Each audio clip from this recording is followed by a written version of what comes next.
Olá, somos o Grupo A, compostos por Ana Raquel, Ivone Melina, Joyce Micaele, Letícia, João Vitor e João Roberto. E nesse trabalho e nesse vídeo, iremos apresentar os resultados obtidos através de análise de dados da amostragem dos zoopléctons. Então, iniciando de uma forma mais geral, de acordo com Duarte, 2008, os plânctons ou a comunidade planctônica, como preferirem associar, são seres microscópicos, ou seja, que eles são invisíveis a olhos nus, vai precisar de microscópico para enxergarmos direitinho. Esses seres microscópicos, eles possuem uma capacidade muito reduzida na locomoção. Então, por eles serem muito pequenininhos, eles não conseguem nadar contra a corrente e eles acabam sendo levadas por ela. Então, os seus movimentos, a sua locomoção depende muito da movimentação das águas. Eles possuem essa natação mais passiva. Apesar de pequenos e de tamanho microscópico, mas os plânctons, eles possuem um papel muito importante no ecossistema do nosso planeta e principalmente na cadeia alimentar marinha. Então, os plânctons, eles acabam servindo de alimento, fazendo parte da dieta de diversos organismos, desde organismos menores, como peixes, até organismos muito maiores, como baleias. Então, essa é uma das funções dos plânctons, o que é importantíssimo. Os plânctons são classificados em dois grandes grupos, que são os fitoplânctons, são representados principalmente por algas unicelulares e também por cianobactérias. E o segundo grupo são os zooplâncton. Então agora daremos mais ênfase a esse grupo, pois eles são o foco da amostragem, o foco do trabalho, a estrela. Então, brincadeiras à parte, mas os zooplâncton, eles possuem a característica de serem heterótrofos, ou seja, eles não conseguem produzir o seu próprio alimento, tendo que se alimentar dos fitoplânctons, como foi falado anteriormente, que eles produzem, então diferente dos fitoplânctons, eles não conseguem produzir o seu próprio alimento. E o zooplâncton, ele tem um papel muito importante, que ele faz parte da cadeia alimentar de diversos organismos aquáticos, desde peixes muito pequenininhos até baleias, até organismos muito grandes, o que torna o zooplâncton algo muito importante. E eles são principalmente representados por seres unicelulares e também por larvas de animais, como crustáceos, como protozoários e etc. Também muito importante de citar é que os holoplânctons podem se dividir tanto em meroplânctons, ou seja, nessa classificação eles não são considerados holoplânctons por toda a vida, mas apenas em sua fase larval, e também em holoplânctons. Nessa classificação eles sim são considerados zooplânctons por toda a vida. Alguns fatores podem acabar afetando a comunidade do zooplâncton, onde, de acordo com Benedetti, 2021, o aumento da temperatura e a mudança de temperatura poderia afetar a questão da composição dos zooplânctons e também a sua diversidade. Porém, outros fatores podem contribuir, como o pH, como a disponibilidade de nutrientes também. Bem, o objetivo desse trabalho foi comparar a abundância tanto de espécies quanto de indivíduos e a diversidade dos zooplânctons em diferentes profundidades. Então foram analisados amostras tanto da parte mais rasa da Praia de Ponta Negra quanto também da parte mais funda. E ao final, com os resultados obtidos, o objetivo foi comparar essas duas profundidades e assim fazer as conclusões finais. Inicialmente, a hipótese biológica do grupo seria que a parte mais rasa, no caso, as amostras que apresentassem a parte mais rasa, teriam uma abundância maior de zooplânctons comparado com as amostras que apresentassem a parte mais funda. Isso porque, em nossa perspectiva, a parte mais rasa haveria uma facilidade maior de alimentação, ou seja, para os zooplânctons se alimentarem, e também haveria menos predadores. Isso tudo favorecendo a abundância desses seres microscópicos nessa parte mais rasa. Enquanto que na parte mais funda haveria mais predadores para capturar os zooplânctons e também menos facilidade de alimento. Então, essa inicialmente foi a hipótese do grupo. Boa tarde, bom dia, boa noite. Meu nome é João Roberto e hoje eu vou apresentar um pouco sobre os métodos e resultados que a gente obteve com a segunda aula de campo prática, né? Então, a nossa segunda aula de campo foi lá na praia de Ponta Negra, com toda a turma. Aí a gente teve uma aula antes na sala de aula para entender a importância e o porquê da gente praticar e tudo mais. Bem, a gente utilizou esse material aqui, claro que era um menu sortificado, sofisticado, consegui, do que esse, mas ele era muito parecido. Ele tinha essa espécie de cesta para agarrar os zooplânctons e tinha uma espécie de funil no final, um afunilamento aqui, que passava por uma filtragem e deixava no coletor. Bem, depois que a gente pegava o que tinha no coletor, a gente passava pelo segundo funil e colocava dentro de algumas garrafas plásticas para que a gente pudesse conseguir analisar futuramente no laboratório. A gente dava alguns passos na água, tanto no fundo quanto no raso, e depois a gente depositava dentro das garrafas. Então, pegava o que tinha lá, depositava dentro da garrafa e continuava. Bem, para o cálculo do índice de diversidade, a gente primeiro foi analisar as amostras, então a gente pegava as amostras, a gente pegava as garrafinhas e via o que tinha dentro, a gente analisava o que tinha dentro, a gente jogou um produto dentro das garrafas para, infelizmente, matar todos os bichinhos que estavam lá, mas conservar eles e preservar eles por maior tempo. Depois que a gente fez isso, tinha um grande livro do professor lá que tinha esses zooplâncton.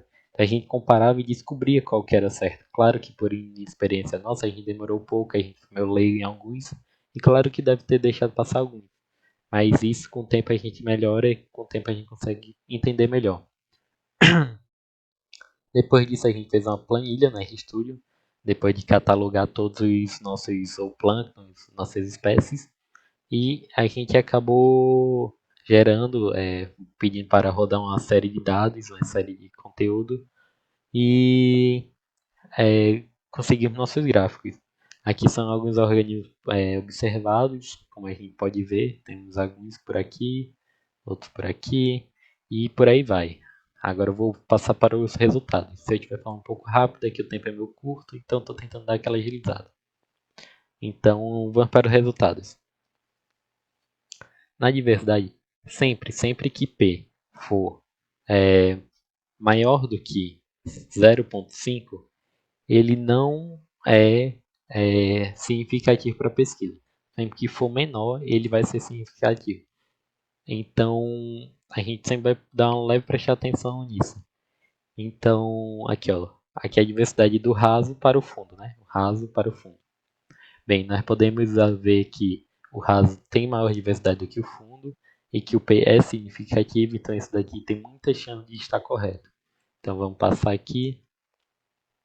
Cadê agora a abundância? Bem, nós podemos ver que o P é maior do que 0,6, então é significativo, 0,006, né, no caso.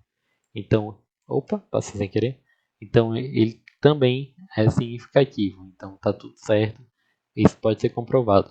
A abundância aqui nós podemos ver que também o raso é maior do que o fundo, então já deve ter alguma relação entre isso, e algumas espécies do raso deve ter mais espécies no raso do que no fundo. Então vamos passar agora. Bem, aqui é a riqueza. A riqueza também o raso é maior rico do que o fundo. O P também é significativo para a pesquisa. Então nós podemos ver que P está sendo significativo, porque ele só não é significativo quando é 0,05. Então nós podemos ver que até agora tudo está sendo significativo para a pesquisa. Tem alta chance de estar correto. Claro que com maior pesquisa, maior desenvolvimento, a gente terá maior certeza do resultado. Mas isso é questão de tempo, questão de aprendizagem. Agora vamos ver algumas espécies. Aqui nós podemos ver sobre a copepoda, né? O ciclopoida. Também podemos ver que ela é relativa para a pesquisa, ela é importante, já que não está abaixo de 0,05. Então ela é significativa. Nós podemos ver que o raso teve maior do que o fundo, maior quantidade de copepoda. do que no fundo. Estamos passando. Aqui nós podemos ver que Medusa só teve no raso. Nós podemos ver o P ali também, que já ainda é significativo. Podemos ver as poliquetas, também só tem no raso. E o P também é significativo. Nós podemos ver sobre a Luceridae, que agora só tem no fundo. O P também é significativo, então nós já vemos a diferença. A gente poderia pensar por que só tem no fundo. Para criar hipótese por que só tem no fundo, seria algo interessante. Deixa eu dar uma passadinha. E foi isso. Agora fiquem com a discussão, João Vitor. Muito obrigado pela atenção. Qualquer coisa é só perguntar, qualquer dúvida é só tirar. E é isso. Beijos e tchau. Fazer uma discussão breve sobre os resultados que a gente encontrou e também sobre os objetivos e a hipótese que a Raquel falou lá no começo, mas eu vou dizer de novo aqui mais pra frente, certo? Só um disclaimer antes de começar isso tudo, é que a primeira amostragem que a gente fez, a gente estava lá na hora do laboratório, o professor ele acabou permitindo que, como tem muito plâncton na primeira amostragem, a gente pudesse separar ali um quarto da amostragem para fazer ali os nossos dados, já que tinha muito plâncton, não tinha como fazer tudo, certo? Documentar tudo ali na hora. Uma curiosidade agora é que a gente encontrou um dinoflagelado, não é considerado um plâncton, certo? É só uma curiosidade aqui também que eu vim trazer. E agora vamos pro que interessa, né? Vamos lá, o primeiro gráfico seria o gráfico da diversidade. A gente acaba encontrando mais diversidade no raso do que no fundo. Assim como também na abundância das espécies, a gente também acabou encontrando mais no raso do que no fundo.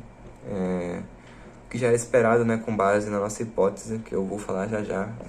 A riqueza no raso é um pouco maior também que no fundo, certo? Agora vamos ali para as espécies, né? A primeira que a gente encontrou em abundância, assim, tanto no raso quanto no fundo, foi a única que isso aconteceu, foi a ciclopoida. A gente acabou achando, como eu falei, no raso e no fundo. Agora ali na parte da medusa e da poliqueta, a gente acabou apenas encontrando no raso, tá? No fundo a gente não acabou encontrando nenhuma espécie de medusa e poliqueta. Agora, a única espécie que aconteceu ao contrário disso, que a gente só achou no fundo e não no raso, foi a Luciferidae. A Luciferidae foi a única que isso aconteceu, tá? Então, em resumo, é isso. A gente encontrou muita abundância de ciclopoida, tanto no raso quanto no fundo. Mas de resto, a maioria foi no raso. E a única espécie que a gente encontrou diferente, assim, que contrariou o que a gente pensava, foi a Luciferidae. Agora, na parte da discussão, a gente vai fazer similar a isso. A gente vai discutir sobre isso que eu acabei de falar, certo? A gente vai discutir sobre os resultados em relação à hipótese e objetivo.